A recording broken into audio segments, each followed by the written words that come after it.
بسم اللہ الرحمن الرحیم۔ مقاصد نبوت۔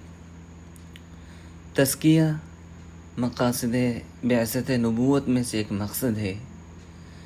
مدارس و مکاتب کا قیام یتلو علیہم آیات سے ثابت ہے، ویعلمہم الکتاب والحکمہ سے دارالعلوم کا قیام ثابت ہے، ویزکیہم نفس کا تزکیہ یہ خانقاہوں کا قیام ہے، مگر خانقاہ اصلی ہو، جعلی پیر نہ ہو، ورنہ وہ خانقاہ نہیں خام خواہ ہے، اور شاہ صاحب نہیں سیاہ صاحب ہیں۔ اللہ والے کے لیے بھی کسی کا تربیت یافتہ ہونا ضروری ہے۔ اب میں آیت کی تفسیر پیش کرتا ہوں۔ اللہ سبحانہ و تعالی فرماتے ہیں کہ قیامت کے دن نہ مال کام آئے گا نہ اولاد کام آئے گی۔ عربی کا ایک قاعدہ ہے، ان النکرات اذا وقعت تحت النفی تفید العموم، یعنی جب نفی کے بعد نکرہ آئے تو عموم کا فائدہ ہوگا۔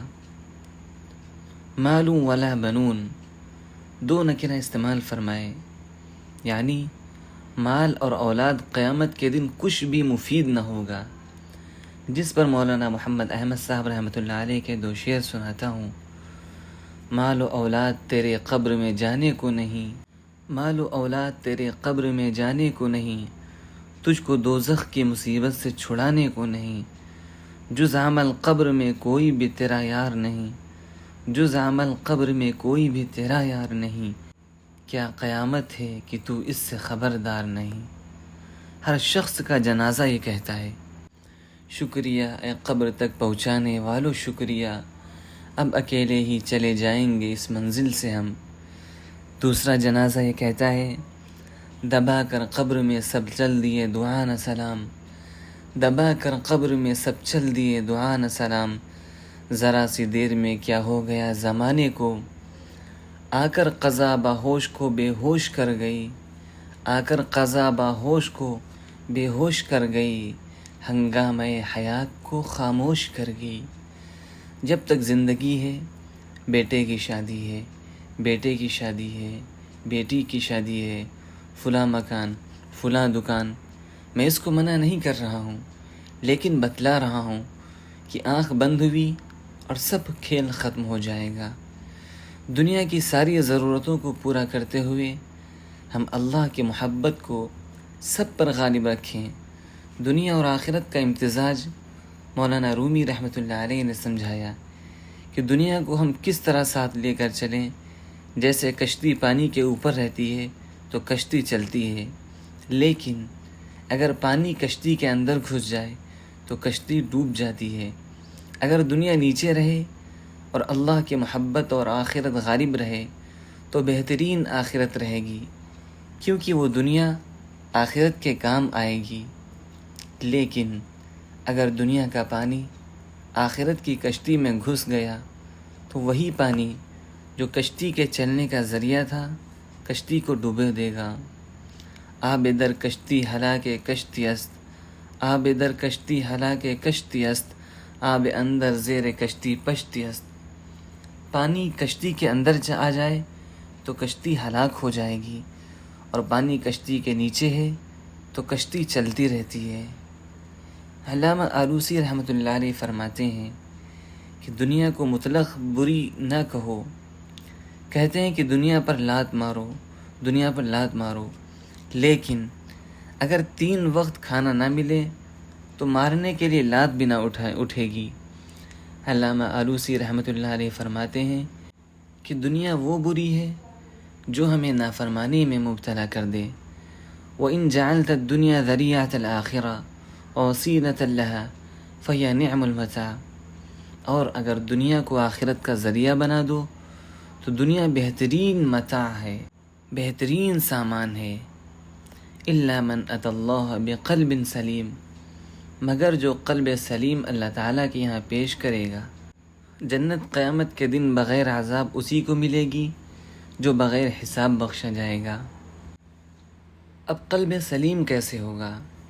اس کے 5 راستے علامہ آلوسی رحمۃ اللہ علیہ نے بیان فرمائے ہیں اس کو سن کر ہم فیصلہ کر لیں کہ ہمارا قلب سلیم ہے یا نہیں۔ قلب سلیم کے 5 راستے۔ نمبر 1، الذی ينفق مالہ فی سبیل البر، جو اللہ کے راستے میں مال خرچ کرتا ہے چونکہ اسے یقین ہے کہ وہاں ملے گا، خرچ نہیں ہو رہا ہے بلکہ اللہ کے یہاں جمع ہو رہا ہے۔ نمبر 2، اولاد کی تربیت، الذی یرشد بنیہ الی الحق، جو اپنی اولاد کو بھی نیک بنائے۔ حضرت ابراہیم علیہ السلام، حضرت اسماعیل علیہ السلام نے دعا مانگی، ربنا وجعلنا مسلمین لک، اے اللہ ہمیں مسلمان بنائیے۔ کیا وہ مسلمان نہیں تھے؟ حضرت حکیم الامت رحمۃ اللہ علیہ تفسیر میں فرماتے ہیں کہ مسلمان تھے، اب مزید اسلام میں ترقی ہو، ایمان بڑھ جائے، بڑھیا مسلمان بن جائیں، اعلیٰ سے اعلیٰ مقام حاصل ہو، کیونکہ ایمان کی 2 قسمیں ہیں۔ اللہ تعالیٰ فرماتا ہے لیزدادوا ایمانا مع ایمانہم، ایمان پر ایمان کا اضافہ کیسے ہو؟ حضرت حکیم الامت رحمۃ اللہ علیہ فرماتے ہیں کہ جو ایمان موروثی، عقلی، استدلالی ہے، وہ ایمان ذوقی، حالی، وجدانی میں تبدیل ہو جائے، یہ ہے زیادت ایمان۔ آگے حضرت ابراہیم علیہ السلام نے دعا کی، وَمِن ذُرِّيَّتِنَا أُمَّةً مُسْلِمَةً لَكَ، معلوم ہوا کہ اولاد کو نیک بنانے کی دعا اور فکر کرنا پیغمبرانہ ذوق ہے۔ تو قلب سلیم یہ ہے کہ اپنی اولاد کی تربیت کی بھی فکر کرے، یہ نہیں کہ ابا تو ہر وقت مسجد میں ہے، اللہ اللہ کر رہا ہے، بیٹے ٹی ویز اور سنیما دیکھ رہے ہیں، کوئی فکر نہیں۔ انہیں روک دو، 2 رکعت پڑھ کر بیٹے کو ہاتھ جوڑ کر لے جاؤ، گلاب جامن کھلاؤ، پیسہ دو کہ بیٹا آج تبلیغ جماعت میں چلے چلو، ایک چلہ لگا لو، یا کوئی اللہ والے بزرگ آئے ہیں یا بزرگوں کے غلام آئے ہیں، ان کے پاس لے جاؤ، یہ بتاؤ کہ اگر ان کو کوئی بیماری لگ جائے تو بزرگوں کے پاس جھاڑ پھونک کے لیے جاتے ہو یا نہیں، مگر روحانی بیماری کے لیے اللہ والوں کے پاس لے جانے کی کوئی فکر نہیں ہے کہ خدا کا کچھ خوف پیدا ہو جائے تو بیماری بھی ختم ہو جائے۔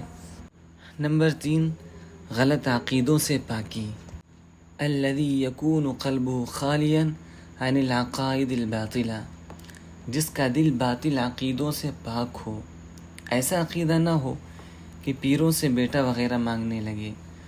خدا فرما چکا قرآن کے اندر، خدا فرما چکا قرآن کے اندر، میرے محتاج ہیں پیر و پیمبر، وہ کیا ہے جو نہیں ہوتا خدا سے، جسے تو مانگتا ہے اولیاء سے۔ اور سنت کے خلاف جو پیر چلے، اگر وہ ہوا پر اڑ رہا ہو، ہوا پر اڑتا ہو تو اس کو شیطان سمجھو، ترک سنت جو کرے شیطان گن۔ اپنا ایک شعر یاد آ گیا ہے، پیش کیے دیتا ہوں۔ وہ مالک ہے جہاں چاہے تجلی اپنے دکھلائے، وہ مالک ہے جہاں چاہے تجلی اپنے دکھلائے، نہیں مخصوص ہے اس کی تجلی طور سینہ سے۔ اس سے پہلے ایک اور شعر ہے جو اچانک یاد آ گیا، سنائے دیتا ہوں۔ بہت روئیں گے کر کے یاد اہل میں کدا مجھ کو، بہت روئیں گے کر کے یاد اہل میں کدا مجھ کو، شراب درد دل پی کر ہمارے جام و مینا سے۔ یہ بطور جملہ معترضہ کے ہے، یاد آ گیا، اس کو روک نہیں سکتا۔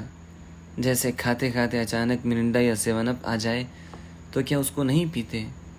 اگر کوئی پیر فقیر کرامت دکھاوے، ہوا پر اڑنے لگے مگر داڑھی نہیں رکھتا، نماز نہیں پڑھتا، سنت کے خلاف زندگی ہے، اس کو ولی اللہ سمجھنا جائز نہیں۔ خلاف شرع امور کو قرب الہی کا ذریعہ سمجھنا کفر ہے۔ نمبر 4، خواہشات کا غلبہ نہ ہو، الذی یکون قلبہ خالیا عن غلبۃ الشہوات، جس کا دل شہوتوں کے غلبے سے پاک ہو۔ شہوت تو رہے کہ بیوی کا حق ادا کر سکے، ہاں کافور کی گولی بھی نہ کھا لے کہ بیوی کے قابل بھی نہ رہے، اور اتنا اور فل شہوت بھی نہ ہو کہ کسی کی تمیز ہی نہ رہے، ہر ایک کو تاک جھانک کرنے لگے، دل غلبہ خواہش سے پاک ہو، یعنی دل خواہش پر غالب ہو، جہاں حلال ہو وہاں ٹھیک ہے، جہاں حرام دیکھا بس اللہ کی پناہ مانگے اور وہاں سے بھاگے، خواہشات سے مغلوب نہ ہو۔ نمبر 5، غیر اللہ سے دل پاک ہو، الذی یکون قلبہ خالیا عما سوی اللہ، جس کا دل عما سوی اللہ سے خالی ہو، یعنی بیوی، بچوں اور مال و دولت پر اللہ کی محبت غالب آ جائے، جس کو جگر مراد آبادی آل انڈیا شاعر نے کہا تھا، میرا کمال عشق بس اتنا ہے اے جگر، میرا کمال عشق بس اتنا ہے اے جگر، وہ مجھ پہ چھا گئے میں زمانے پہ چھا گیا۔ اس کو خواجہ عزیز الحسن مجذوب رحمۃ اللہ علیہ نے فرمایا، اور ذکر کے وقت یہ شعر پڑھتے تھے، دل میرا ہو جائے ایک میدان ہو، دل میرا ہو جائے ایک میدان ہو، تو ہی تو ہو، تو ہی تو ہو، تو ہی تو ہو، اور میرے تن میں بجائے آب و گل، اور میرے تن میں بجائے آب و گل، درد دل ہو، درد دل ہو، درد دل، غیر سے بالکل ہی اٹھ جائے نظر، غیر سے بالکل ہی اٹھ جائے نظر، تو ہی تو آئے نظر دیکھوں جدھر، تیرے جلووں کے آگے ہمت شرح و بیاں رکھ دی، تیرے جلووں کے آگے ہمت شرح و بیاں رکھ دی، زبان بے نگاہ رکھ دی، نگاہ بے زباں رکھ دی۔ جو کچھ ہو سارے عالم میں ذرہ ذرہ میں اللہ تعالیٰ نظر آئے، اگر اللہ مل جائے، دل باخدا ہو جائے تو آنکھیں بھی باخدا ہو جاتی ہیں، جیسا دل ہوتا ہے ویسی ہی آنکھ ہوتی ہے۔ ابو جہل کا دل خراب تھا، اس لیے اسے رسول اللہ صلی اللہ علیہ وسلم کی تمیز اور پہچان نہیں ہو سکی۔ اللہ والوں کو بھی پہچاننے کے لیے اللہ تعالیٰ دل میں بینائی اور بصیرت عطا کرتا ہے۔ بس یہ پہلا مضمون ہے، لندن کی سرزمین پر اختر کی یہ پہلی گزارشات ہیں، معروضات ہیں، اللہ تعالیٰ قبول فرمائے۔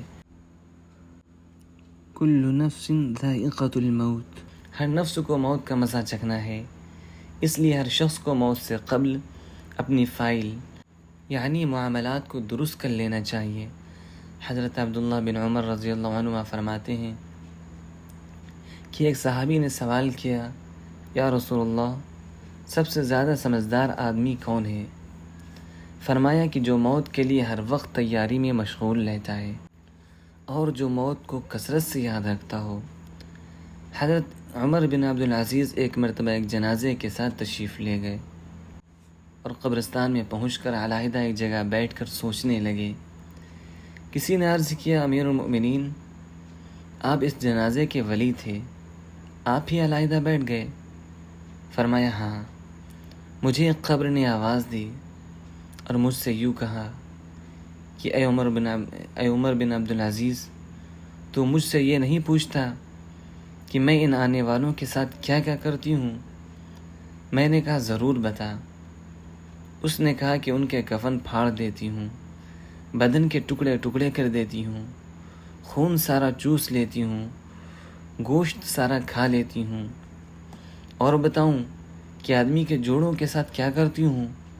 مونڈھوں کو باہوں سے جدا کر دیتی ہوں، اور باہوں کو پہنچوں سے جدا کر دیتی ہوں، اور سرینوں کو بدن سے جدا کر دیتی ہوں، اور سرینوں سے رانوں کو جدا کر دیتی ہوں، اور رانوں کو گھٹنوں سے، اور گھٹنوں کو پنڈلیوں سے، پنڈلیوں کو پاؤں سے جدا کر دیتی ہوں۔ یہ فرما کر عمر بن عبد العزیز رونے لگے اور فرمایا، دنیا کا قیام بہت ہی تھوڑا ہے اور اس کا دھوکہ بہت زیادہ ہے۔ اس میں جو عزیز ہے وہ آخرت میں ذلیل ہے، اس میں جو دولت والا ہے وہ آخرت میں فقیر ہے۔ اس کا جوان بہت جلد بوڑھا ہو جائے گا، اس کا زندہ بہت جلد مر جائے گا۔ اس کا تمہاری طرف متوجہ ہونا تم کو دھوکے میں نہ ڈال دے، حالانکہ تم دیکھ رہے ہو کہ یہ کتنی جلدی منہ پھیر لیتی ہے، اور بیوقوف وہ ہے جو اس کے دھوکے میں پھنس جائے۔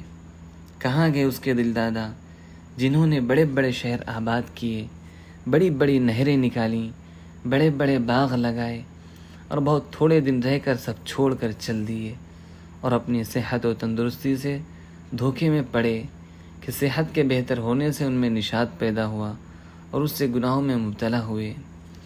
وہ لوگ خدا کی قسم دنیا میں مال کی کثرت کی وجہ سے قابل رشک تھے، باوجود یہ کہ مال کے کمانے میں ان کو رکاوٹیں پیش آتی تھیں، مگر پھر بھی خوب کماتے تھے۔ ان پر لوگ حسد کرتے تھے، لیکن وہ بے فکر مال کو جمع کرتے رہتے تھے اور اس کے جمع کرنے میں ہر قسم کی تکلیف بخوشی برداشت کرتے تھے۔ لیکن اب دیکھ لو کہ مٹی نے ان بدنوں کا کیا حال کر دیا اور خاک نے ان کے بدنوں کا کیا بنا دیا، کیڑوں نے ان کے جوڑوں اور ان کی ہڈیوں کا کیا حال بنا دیا۔ وہ لوگ دنیا میں اونچی اونچی مسہریوں اور اونچے اونچے فرش اور نرم نرم گدوں پر نوکروں اور خادموں کے درمیان آرام کرتے تھے۔ عزیز و اقارب، رشتہ دار اور پڑوسی ہر وقت دلداری کو تیار رہتے تھے۔ لیکن اب کیا ہو رہا ہے؟ آواز دے کر ان سے پوچھ کہ کیا گزر رہی ہے۔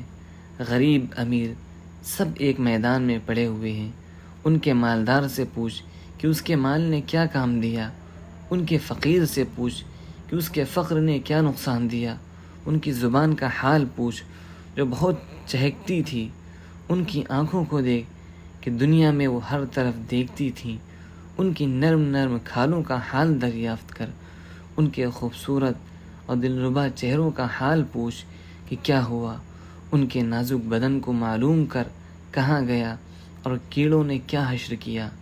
افسوس، صد افسوس، اے وہ شخص جو آج مرتے وقت اپنی بھائی کی آنکھ بند کر رہا ہے، اپنے بیٹے، اپنے باپ کی آنکھ بند کر رہا ہے، ان میں سے کسی کو نہلا رہا ہے اور کسی کو کفن دے رہا ہے، کسی کے جنازے کے ساتھ جا رہا ہے، کسی کو قبر کے گڑھے میں ڈال رہا ہے۔ کل کو تجھے یہ سب کچھ پیش آنا ہے۔ اللہ تعالی ہم سب کو نیک عمل کرنے کی توفیق عطا فرمائے، آمین یا رب العالمین۔ یوں تو دنیا دیکھنے میں کس قدر خوش رنگ تھی، یوں تو دنیا دیکھنے میں کس قدر خوش رنگ تھی، قبر میں جاتے ہی دنیا کی حقیقت کھل گئی۔